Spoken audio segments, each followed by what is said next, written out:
प्रिय संस्कृत मित्राणि, नमः संस्कृताय। एसडीजी क्लासेज पर उत्तर रामचरितम की व्याख्या चल रही है और इसी क्रम में हम लोगों ने 38 श्लोकों तक का अध्ययन कर लिया था और आज हम 39वें श्लोक का अध्ययन करेंगे। बीच में जो गद्य पाठ है, जो गद्यांश है, उनकी व्याख्या हो चुकी है और हम आज 39वें श्लोक को पढ़ेंगे, उसके अर्थों को समझेंगे। लेकिन उससे पहले आपको पूर्व ज्ञान से जोड़ते चलें कि श्री रामचंद्र जी बेहोश हो गए थे। सीता जी ने उनके हृदय को और उनके मस्तक को स्पर्श किया था और श्री रामचंद्र जी होश में आते हैं।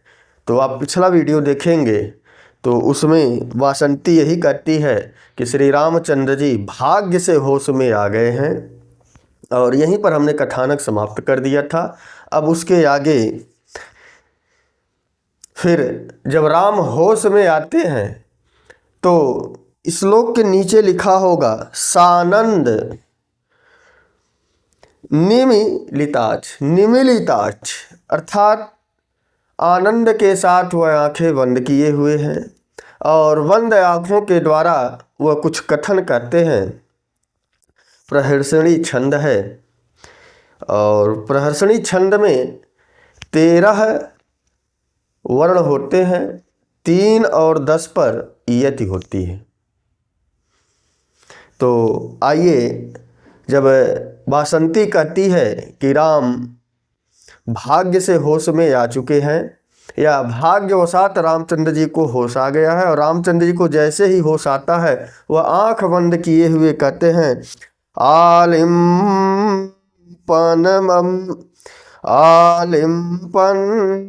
मृतमयैरिव प्रलेपै अंतर्वा बहिरपेवा शरीर धातु संस्पर्शः पुनरपि जीवन कस्मात् आनंदात् परमिवा दधाति मोहम्।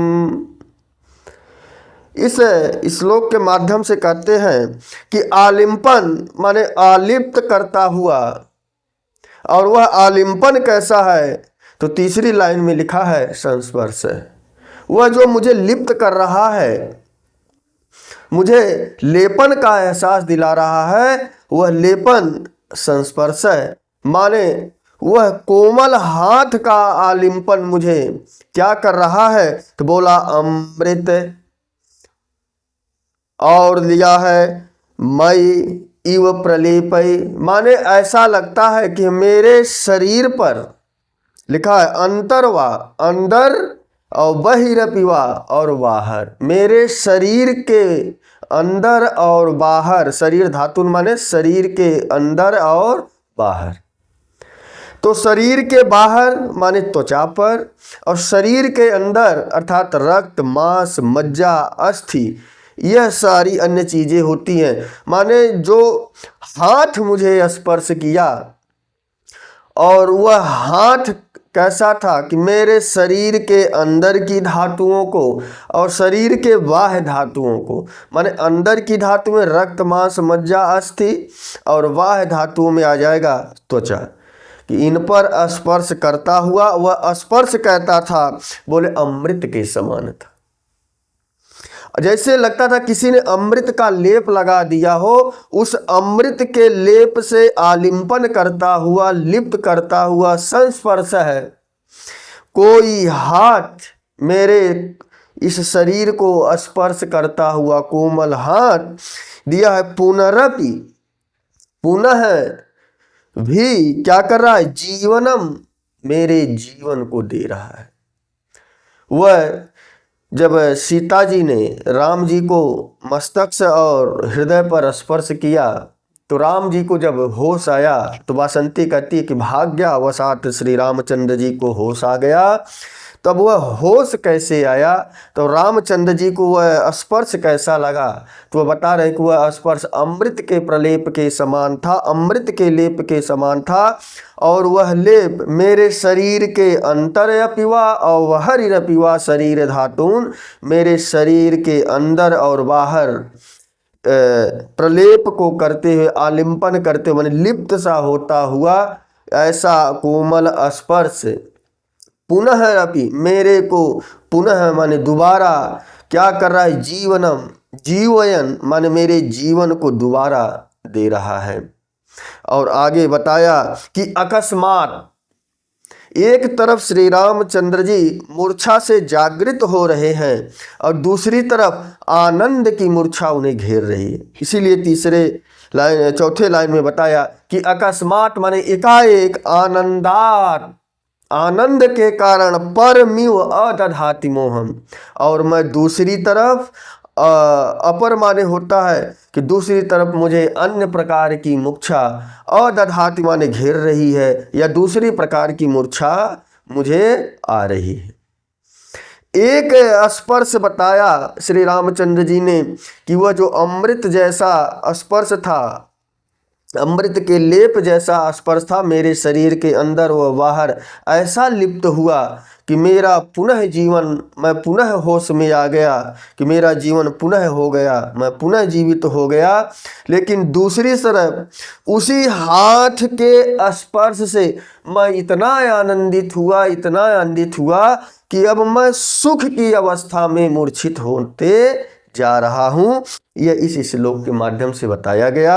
और नीचे लिखा है सानंदम निमिलिताक्षेव, अर्थात आंख बंद किए हुए हैं। तभी राम कहते हैं सखी वासंती, आंख अभी श्री रामचंद्र जी नहीं खोले हैं। वह कहते हैं हे सखी वासंती दृष्टया वर्ध से, तुम बढ़ रही हो, क्योंकि राम को अभी लग रहा है कि वह हाथ हमारे बगल में ही बैठकर हमको स्पर्श कर रहा है, अर्थात राम को लग रहा है सीता बगल में बैठी हुई है। इसलिए राम जी आंखें बंद किए हुए ही बोल रहे हैं कि सखी वासंती दृष्टया वर्ध से, हे सखी वासंती तुम बढ़ रही हो। और फिर आगे बताया, वासंती कहती है देव कथमिव, कैसे कैसे मैं बढ़ रही हूँ, तो राम कहते हैं कि सभी किमन्य, राम कह रहे हैं कि हे सखी और क्या तुम्हें नहीं मालूम है, पुनरपि प्राप्ता जानकी, मुझे जानकी दोबारा मिल गई। पहली बार जब मैं बेहोश था, होश में आया, तब जानकी मिली थी, जानकी का वह स्पर्श था। लेकिन अब जानकी दोबारा आ गई, जानकी हमें दोबारा मिल गई। इसलिए बोला कि पुनरपि प्राप्ता जानकी, मुझे जानकी दोबारा मिल गई, मुझे जानकी दोबारा दिखाई पड़ रही है। इसलिए हे सखी वासंती दृष्टया वर्ध से, तुम बढ़ रही हो, तुम्हारा परिवार बढ़ रहा है, सीता जी भी अब हमारे पास हैं।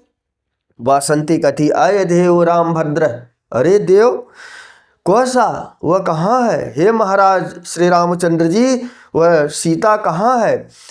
इस कथानक का हमने बताया था, गंगा जी के आशीर्वाद से तमसा और सीता अदृश्य रूप में है और राम और वासंती दृश्य रूप में है। सीता बगल में बैठी हुई है, वासंती को दिखाई नहीं पड़ रही है, इसलिए वासंती कह रही है कौसा, कहाँ सीता है। लेकिन सीता राम और वासंती दोनों को देख ली।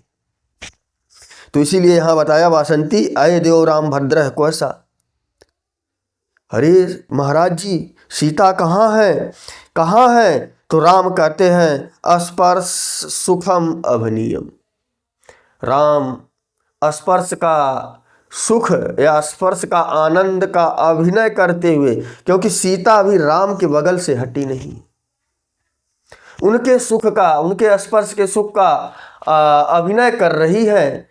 क्षमता श्री रामचंद्र जी अभिनय कर रहे हैं कि अभी जैसे हमारे शरीर को कोई सहला रहा, ऐसा अभिनय करते हुए कहती हैं पश्य देखो ननु इयम पुरत है, यह तुम्हारे सामने खड़ी है। माने श्री रामचंद्र जी आंख बंद किए हुए केवल यही बताना चाहते हैं कि मुझे उनके स्पर्श का अनुभव हो रहा है और यह तुम्हारे सामने सीता खड़ी है। तो जैसे ही ऐसी बात बढ़कर श्री रामचंद्र जी कहते हैं, देखो तुम्हारे सामने सीता खड़ी है, तुम्हारे सामने ही है। तो वासंती कहती है, आई देव राम भद्र है कीमती। अरे संबोधन है, अरे देव महाराज श्री रामचंद्र जी, अरे महाराज, कीमती मर्म छेद दारुणई। एक तो मैं उस सीता के वियोग से पहले ही मेरा हृदय कठोर हो चुका है, उसे भूलती हूँ, फिर भी मैं उस सीता को नहीं भुला पा रही हूँ, और तुम मुझे बार बार उस सीता जी का याद दिखा रहे हो, उनको सामने दिखाने का प्रयास कर रहे हो। तो वही लिखा है, प्रलापई, अनायास क्यों बता रहे हो कि सीता सामने दिखाई पड़ रही है। और जिसके कारण आगे लिखा है कि प्रिय सखी विपत्ति दुख दग्धाम अपि, मैं प्रिय सखी सीता के दुख से पहले से ही जली हूँ, और तुम बार बार कह रहे हो कि देखो सामने सीता खड़ी है, तो मैं तो देख ही नहीं पा रही हूँ। अगर सीता होती तो सामने दिखाई पड़ती। तुम प्रलापई अनायास क्यों ऐसी बातें कर रहे हो श्री रामचंद्र जी महाराज। तो वही चीज बता रही हैं कि कीमती, कि हे रामचंद्र जी, मेरे मर्म स्थलों को, माने मेरे कोमल हृदय के स्थलों को वेधने वाली पीड़ा को क्यों बढ़ाना चाह रहे हो, अनायास की बातें क्यों करना चाह रहे हो। प्रिय सखी विपत्ति दुख दग्धामपि माम पुनर्मंद भाग्यम दर्श, मुझी इस अभागन को, मुझी इस मंद भागी को, माम माने मुझे, पुनः इस मंद अभागन को मत जलाओ, आप मुझे दहसी, मुझे मत जलाओ कि सीता सामने है।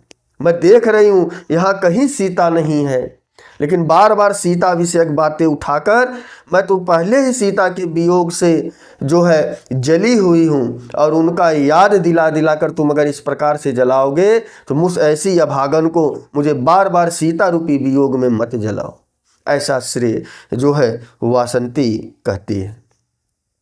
तो फिर सीता कहती है कि अपसर तुम इच्छामि, सीता वहां से हटने का प्रयास करती है। इच्छा में माने चाहती है कि मैं अब श्री रामचंद्र से दूरी बना लूं, क्योंकि बिना आज्ञा के मैं एक राजा के पास आई हूं, क्योंकि श्री रामचंद्र जी इस वन में हैं तो राजा के रूप में है। अगर उनके साथ महलों में होती तो वहां आज्ञा की आवश्यकता नहीं होती।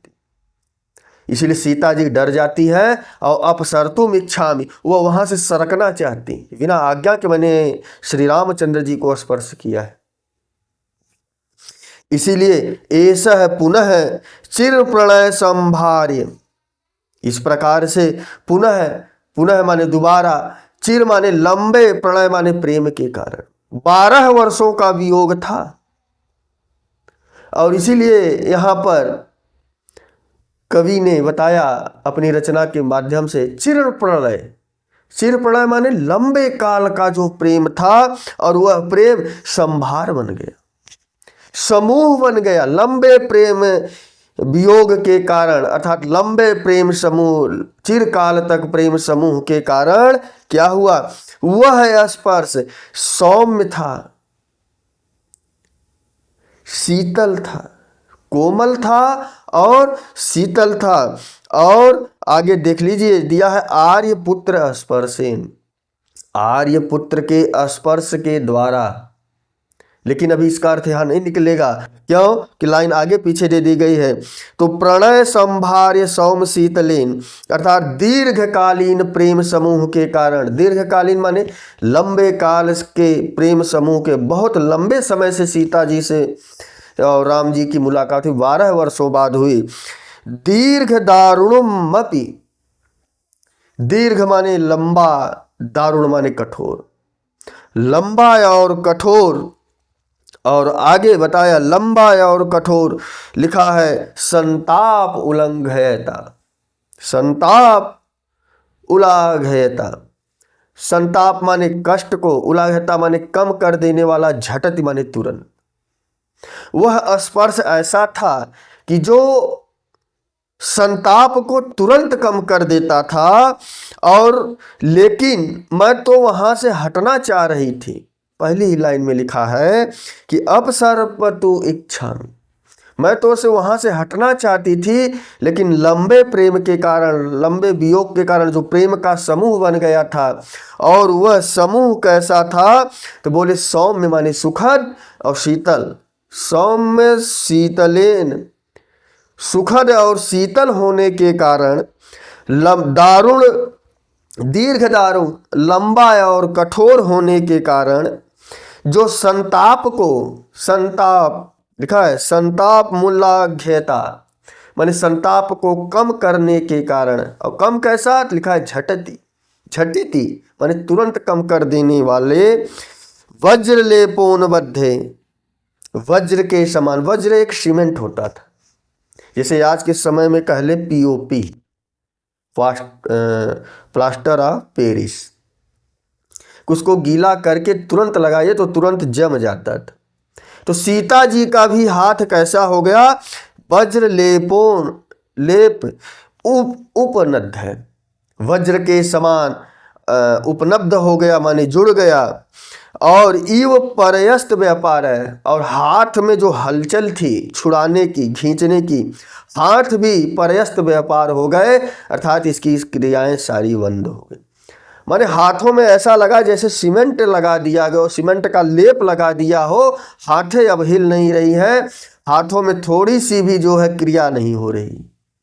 परयस्त व्यापार है, आसज्जित इव में अग्रहस्त, मेरे आगे हाथों में, मैंने श्री राम जी को स्पर्श किया था, तो मैं अग्रहस्त है, मेरे हाथ के अग्रभाग में, आसज्जति ऐसा लग रहा था, आसज्जित माने चिपक सा गया है। किसका, आर्यपुत्र स्पर्शेन, माने आर्यपुत्र के स्पर्श के द्वारा मेरा वह हाथ जो सुखद और कोमल था, दीर्घ और कठोर था, जो संताप को, श्री राम जी के संताप को तुरंत हर लेता था, उनके दुख को तुरंत समाप्त कर देता था, आज वही हाथ ऐसा लगता है जैसे उस हाथ में वज्र का लेप लग गया हो, और वह हाथ मैं तो छुड़ाना चाहती हूँ, लेकिन उस हाथ में कोई भी हलचल नहीं हो पा रही है। यह केवल चिरकाल का प्रेम है। ऐसा सीता जी कहती हैं कि मेरा अग्रहाथ, मैं अग्रहस्त, मेरे हाथ का अग्रभाग ऐसा लगता है वज्र लेपन हो गया, वज्र से बंध गया है। हमने बताया वज्र का अर्थ या पीओपी समझ लीजिए कि वह तुरंत गीला होता है, चिपका दीजिए तुरंत सूख जाता है, सूख जाता है तो वह कठोर हो जाता है, तो फिर उसमें हलचल नहीं होती।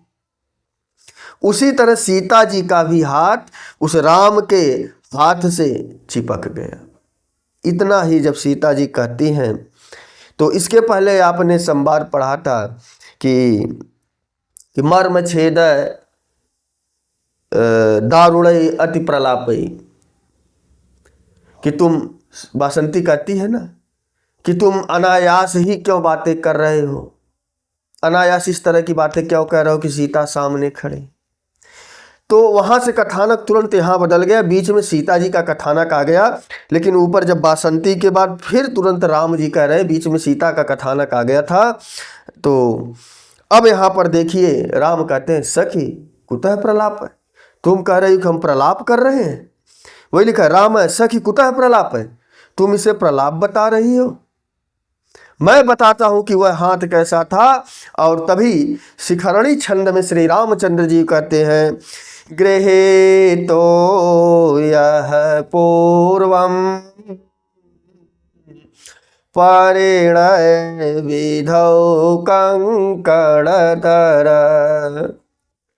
रसैरोद्रै छिन्ना यमन सबलागः शिखरणी, शिखिरणी है ठीक ना। गृहे तो यह पूर्वम परिणय विधौ कंकणधर सुधा सूते पादे मृत शिशरैर्यः परिचित। इतना ही 2 लाइन श्री रामचंद्र जी कहते हैं। तभी सीता जी कहती है कि आर्यपुत्र स एव इदानीम असि एवं त्वम, कि आप अभी वहीं हो। आज की फिल्म में देखा होगा कि गाना चलता है तो तभी हीरोइन कहती है फिर क्या हुआ। सोचिए कि आज के जो गायक हैं, आज के जो गीतकार हैं, वह इन्हीं सभी से प्रेरित होकर गानों में रुककर कुछ आवाज डायलॉग डिलीवरी होती है, तब उसके बाद फिर गाना प्रारंभ होता। पहले गाना प्रारंभ हुआ, फिर बीच में कथानक आया, फिर गाना प्रारंभ हो गया। ये फिल्म आपको राजा हिंदुस्तानी याद होगी, तो उसमें लड़की यही कहती है फिर क्या हुआ, तो फिर वही गाना चलता है, कितना प्यारा तुझे रब ने बनाया। तो वही चीज़ यहाँ बताई गई। अब सोचिए, वह फिल्म अभी आधुनिक है और ये कथानक प्राचीन है। अर्थात जितने भी गीतकार हैं वह पुरानी चीज़ों का कुछ ना कुछ आधार लेकर आज के समय में प्रयोग कर रहे हैं। जब राम ने 2 लाइन कहा कि सुधा सूते पादैर अमृत शिशरैर यह परिचित है, तो सीता ने कहा कि हे महाराज आप अभी वहीं हो। फिर रामचंद्र जी कहते हैं सएवायं तस्या तदित करौपम सुभगो मया लब्ध पाणे ललित लवले कंदल निभ। तो आइए अब इसके अर्थ को समझते हैं। तो श्री रामचंद्र जी ने कहा कि हे सखी वासंती, तुम कह रहे हो कि मैं प्रलाप कर रहा हूँ, अनायास ही बोल रहा हूँ। तो बोले गृहे तो यह पूर्वम, गृहीतो माने पकड़ा था, मैंने उसी हाथ को पकड़ा था। यह माने पूर्वम, जिसको मैंने पहले पकड़ा था यह वही हाथ। और कब पकड़ा था? बोले परिणय विधौ, अपने विवाह के समय जिस हाथ को पकड़ा था, जिस कंकड़धर हाथ को पकड़ा था, यह वही हाथ आज मुझे स्पर्श किया है। रामचंद्र जी की इच्छा शक्ति देखिएगा कि जीवन में उन्होंने एक ही हाथ पकड़ा था, इसलिए वह हाथ जब दोबारा उन्हें स्पर्श हुआ, उस हाथ की पहचान उन्हें याद आ गई कि यह वही हाथ है जो मैंने विवाह के समय पाणी ग्रहण करते समय पकड़ा था, यह वही हाथ मुझे स्पर्श किया है। इसीलिए श्री रामचंद्र का गृहीत तो पकड़ा था। कौन सा हाथ? जो मैं विवाह के समय पकड़ा था, पहले विवाह के समय पकड़ा था, वही कंकड़धर हाथ आज मुझे स्पर्श किया है। उसी से मेरी मूर्छा चली गई है। और सुधा सूते पादे अमृत शिशरैर्यः परिचित। और यह सुधा सूते पादे माने किरण, अर्थात चंद्रमा के समान शीतल किरणों वाली। जैसे चंद्रमा की शीतल किरणें थी, उसी तरह यह शीतल स्पर्श हाथ और वह परिचित हाथ, यह वही परिचित हाथ था जो चंद्रमा के समान शीतल था। मैं उसी परिचित हाथ को विवाह के समय पकड़ा था जो चंद्रमा की किरणों के समान मुझे शीतलता प्रदान करती थी, मेरे दिल को ठंडक पहुंचाती थी।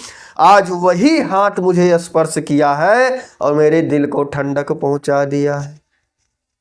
इतना ही राम कहते हैं, तभी सीता कहती है अरे आर्यपुत्र, अरे आर्यपुत्र, आप अभी वहीं हो। माने तुम्हें अभी उतनी पुरानी बातें याद आ गई, आप अभी वहीं खोए हो। 12 साल का वियोग हो गया, अभी आपको विवाह की ही बातें याद आ रही हैं। दोनों चीज है, यहां आश्चर्यचकित भी है। अरे आर्यपुत्र, आप अब वहीं हो, माने आपका भी ध्यान वहां पर भी है। इतना लंबा याद है आपको, इतनी छोटी छोटी बातें याद है कि हमारे हाथ का पकड़ना आपको याद है, ऐसे हाथ को तुमने पहचान लिया। और ऐसी उपमा दी कि जिसको पहली बार व्यक्ति पकड़ता है। तो वही चीज यहाँ बताए तो तभी फिर राम कहते हैं कि स एवायम तस्या, सह माने वह, अयम माने यह, वह बोध करा रहा है कि यह वही सीता का हाथ है। अयम माने यह, माने यह जो हाथ हमें स्पर्श किया यह वही हाथ है। तस्याह सीतायाह, सह से भी सीता का बोध हो रहा है, लेकिन स से भूतकाल वाली सीता का बोध हो रहा है जो विवाह के समय पकड़ा था। स एवायम तस्या, यह वही हाथ है जो मैंने विवाह के समय पकड़ा था। तदितर करौपम्य सुबगो, तत इतर माने उस सीता के, तत् माने उस, इतर माने दूसरे, कर माने हाथ के, औप माने समानता, माने वह सीता के दूसरे हाथ के समान था। पाणी ग्रहण होता है, ये होता है स्त्री का हाथ रखा जाता है, फिर पुरुष का रखा जाता है, फिर स्त्री का रखा जाता है, ये पाणी ग्रहण होता है। नीचे स्त्री का, फिर पुरुष का, फिर उसे ढका जाता है, एक स्त्री एक पुरुष रखा। तो यह बोले यह हाथ जो था ना सीता के दूसरे हाथ के समान था। इसीलिए लिखा तद इतर कर, औपम में माने समानता, यह सीता के दूसरे हाथ के समान सुभग, सुंदर था, कोमल था। सीता के दूसरे हाथ के समान यह कोमल हाथ था। और नीचे लिखा कि ललित लवली, ललित माने सुकोमल, वह जो हाथ था सुभग सुंदर हाथ था वह ललित था, सुकोमल था। लवली लता के समान, कंदल, हाँ दिया है कंदल, कंदल माने अंकुर, नवीन नवीन अंकुर, जैसे लवली लत्या, लता का अभी नया नया अंकुर निकला हो। निभः माने सदृश, माने लवली लता के नए नए अंकुर के समान कोमल हाथ उस सीता का था, जिस हाथ के द्वारा मेरी मूर्छा खत्म हुई। यह वही हाथ था जो लवली लता के समान कोमल था। यह वही हाथ था जो सीता के दूसरे हाथ के समान कोमल था, दूसरे हाथ की तरह था। यह वही हाथ था जो चंद्रमा की किरणों के समान शीतल था। तीन तीन चीजें बताई और बोला मया लब्ध, मुझे प्राप्त हुआ, यह वही हाथ मुझे प्राप्त हुआ। इति गृहणाति, ऐसा कहकर आंख बंद किए हुए, हमने शुरू में ही कथानक बताया था कि श्री रामचंद्र जी आंख बंद करके ही यह सब बातें बता रहे हैं। और इतना कहकर ही वो सीता का हाथ इधर उधर पकड़ने लगते हैं। वो सीता का हाथ पकड़ने का अनुभव करते हैं या उसको एहसास करते हैं। तब सीता कहती है हाधिक हाधिक, हाय धिक्कार है, धिक्कार है। आर्यपुत्र, आर्यपुत्र के स्पर्श मोहिताया, आर्यपुर के स्पर्श से मोहित होकर प्रमादों में समृता है, मैं गलती कर दी, मैं प्रमाद कर दी, मुझसे गलती हो गई। और यह स्थिति हर किसी स्त्री की हो सकती है कि जिसका प्रेमी 10 साल 12 साल बाद मिलेगा, वह एक बार स्पर्श करके हटा ले, ऐसा हो नहीं सकता। और वह एक बार जो स्पर्श होगा वह चंद्रमा की किरणों के समान शीतल होगा। तो वही चीज लिखा हाधिक हाधिक, धिक्कार है, धिक्कार है। आर्यपुत्र स्पर्श मोहिताया प्रमादो में समृत, आर्यपुत्र का यह स्पर्श ये समृत है, अर्थात मेरे को समृत कर रही है। गलती हो गई, प्रमाद हो गया, मुझसे त्रुटि हो गई, ऐसा होना नहीं चाहिए था, क्योंकि मुझे स्पर्श करके तुरंत हट जाना चाहिए था, लेकिन मैं लंबे समय तक स्पर्श करती रही, यही मुझसे प्रमाद हो। यही मुझसे गलती हो गई। इसलिए सीता जी अपने को धिक्कारती हैं, हाय धिक्कार है, हाय धिक्कार है। तब राम कहते हैं सखी वासंती आनंद मिलित है। राम आंख बंद किए हुए हैं और कहते हैं हे सखी वासंती आनंद मिलता है, माने आंखें बंद किए हुए, अर्थात आनंद से मेरी आंखें बंद हो गई।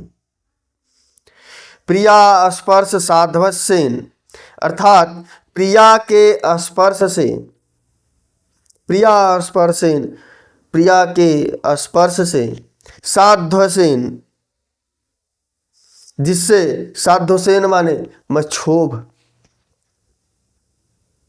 साध्वसेन माने मैं क्षोभ हो गई, परवान हो गई माने पराधीन हो गई।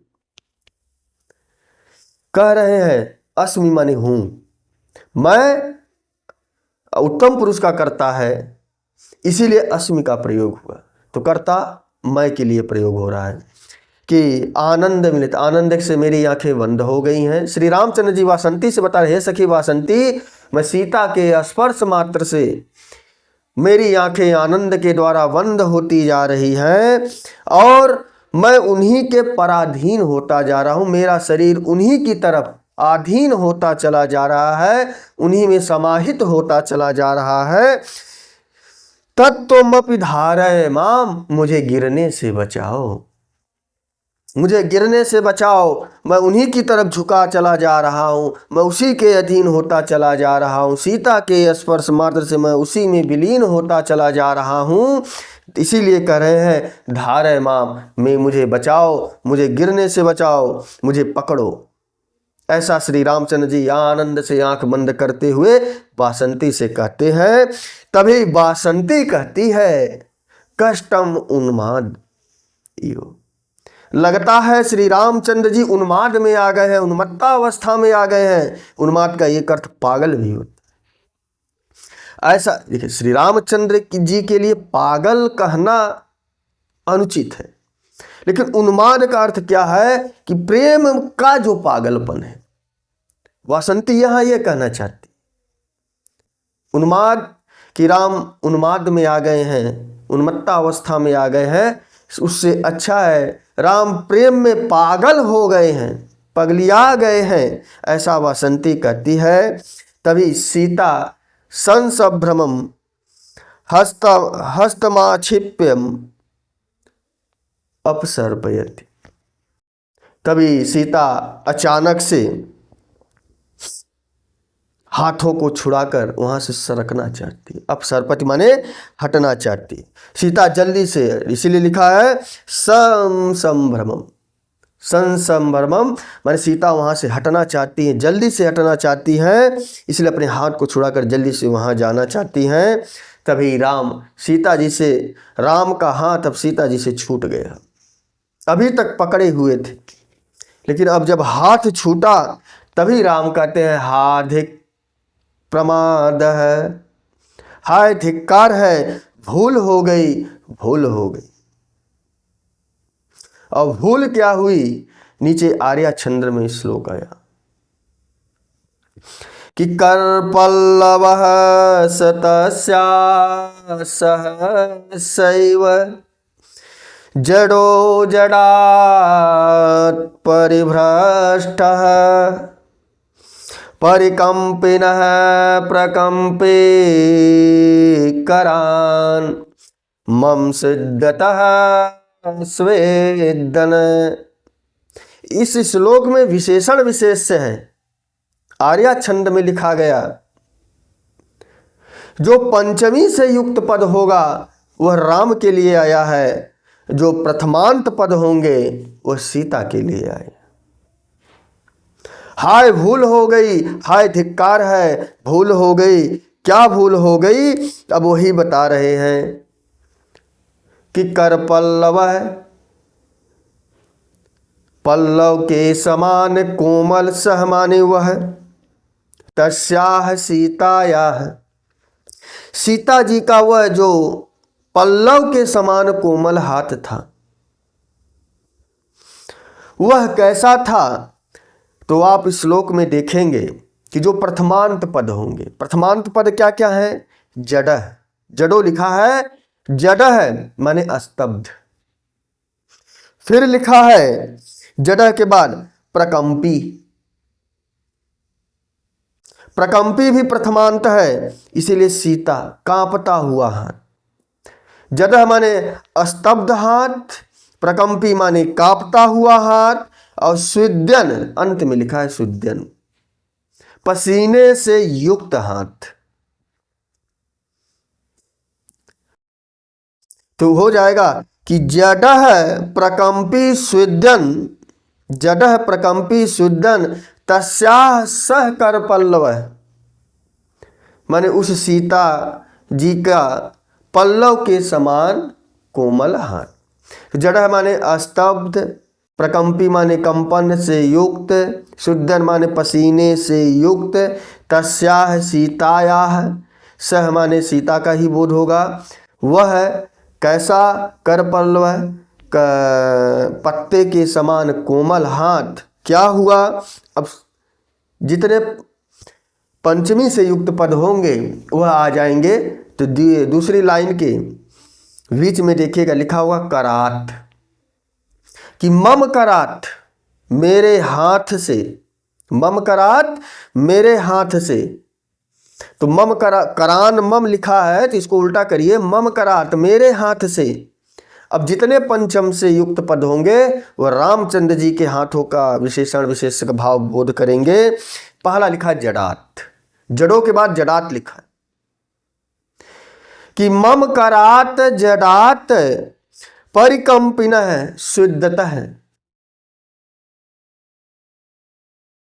ध्यान देना कि मेरे हाथ से जड़ात स्तब्ध होते हुए, परिकंपिनः कांपते हुए, शुद्धतः पसीने से युक्त होते हुए। लिखा है कि परिभष्टः, वह हाथ छूट गया। तो यहां पर मम से राम का बोध हो रहा है और तस्याः से सीता का बोध हो रहा है। मम का विशेषण वह है जिसमें पंचमी लगी है।